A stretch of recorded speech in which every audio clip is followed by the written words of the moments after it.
شروع اللہ کے نام سے جو بڑا مہربان نہایت رحم والا ہے۔ 7 آسمان پر بنا ایک مقدس گھر۔ اس وقت جب آپ یہ ویڈیو دیکھ رہے ہیں 70,000 فرشتے اس گھر کے گرد مسلسل طواف کر رہے ہیں۔ یہ گھر کس نے بنایا ہے اور معراج کی رات نبی اکرم صلی اللہ علیہ وآلہ وسلم نے وہاں کیا دیکھا تھا؟ سب سے پہلے تمام دیکھنے والوں کو دل کی گہرائیوں سے خوش آمدید اور پیار بھرا سلام۔ پیارے دوستو، ہم اس ویڈیو میں بیت المعمور کے متعلق تمام حقائق کو جانیں گے۔ جب حضرت آدم علیہ السلام اس زمین پر تشریف لائے تو اللہ کے حضور میں یہ سوال کیا کہ اے پاک پروردگار، یہاں نہ میں فرشتوں کی تسبیح و تکبیر سن سکتا ہوں اور نہ ہی کوئی ایسی جگہ دیکھتا ہوں جہاں میں تیری عبادت کروں۔ اللہ کی طرف سے یہ جواب آیا کہ جس طرح تم نے 7ویں آسمان پر بیت المعمور کو دیکھا ہے جس کے گرد فرشتے طواف کرتے ہیں، تو ہم تمہیں ایک جگہ بتاتے ہیں، وہاں تم بھی کعبہ کی تعمیر کرو اور اس کے گرد طواف کرو اور وہاں نماز ادا کرو۔ حضرت جبرائیل علیہ السلام نے حضرت آدم کو وہ جگہ دکھائی اور وہاں اپنے پر مار کر کعبہ کی زمین کی بنیاد ڈال دی، پھر چاروں طرف سے دیواریں بلند کر دی۔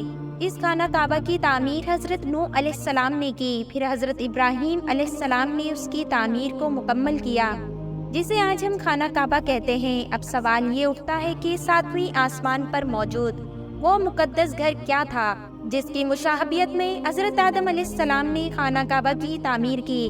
دراصل بیت المعمور کے معنی آباد گھر ہیں۔ یہ فرشتوں کا کعبہ ہے جو 7ویں آسمان پر کعبۃ اللہ کے عین اوپر ہے۔ فرشتے اس گھر کا طواف کرتے ہیں۔ بیت المعمور زمین اور آسمان کی پیدائش سے 50,000 سال پہلے تخلیق کیا گیا۔ روایتوں کے مطابق ہر روز 70,000 فرشتے عبادت اور طواف کے لیے آتے ہیں اور ایک دفعہ طواف کے بعد ان کو قیامت تک دوبارہ موقع نہیں ملے گا، اور اس طرح ہر روز نئے 70,000 فرشتے آ جاتے ہیں۔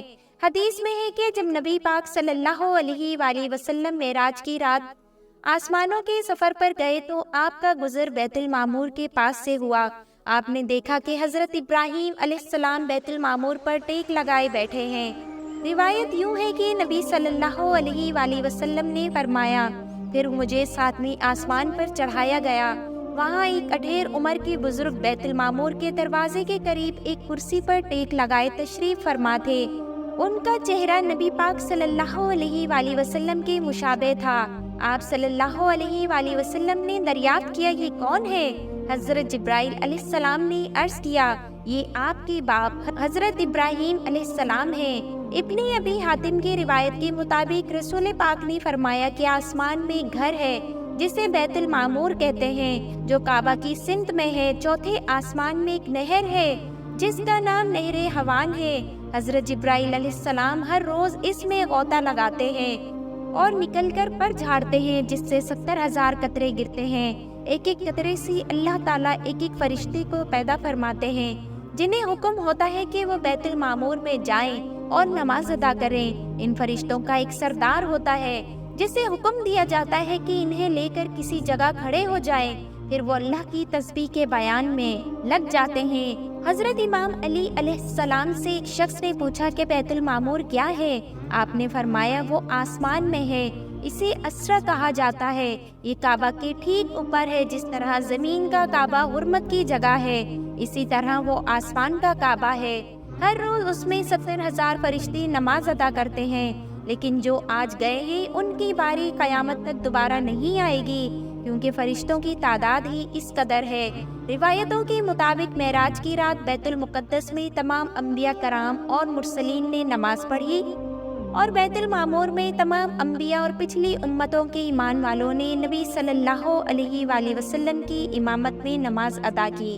جب نبی صلی اللہ علیہ وآلہ وسلم بیت المعمور کے قریب گئے تو وہاں کچھ فرشتوں کو دیکھا، کچھ رکوع میں تھے، کچھ قیام میں تھے، کچھ سجدے میں گرے تھے۔ آپ صلی اللہ علیہ وآلہ وسلم نے حضرت جبرائیل علیہ السلام سے دریافت کیا کہ یہ کیا کر رہے ہیں؟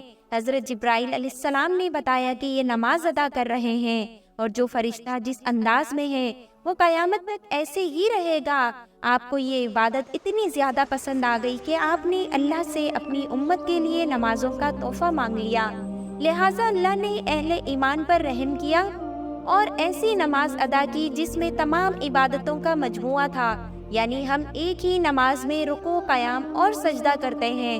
سورۃ طور میں اللہ تبارک تعالیٰ نے اس مقدس گھر کا ذکر کچھ یوں کیا ہے: قسم ہے طور کی اور اس کتاب کی جو لکھی گئی ہے، کشادہ ورقوں میں، اور بیت المعمور یعنی اس آباد گھر کی قسم ہے، اور اونچی چھت کی اور جوش مارتے ہوئے سمندر کی، بے شک آپ کے رب کا عذاب واقع ہو کر رہے گا۔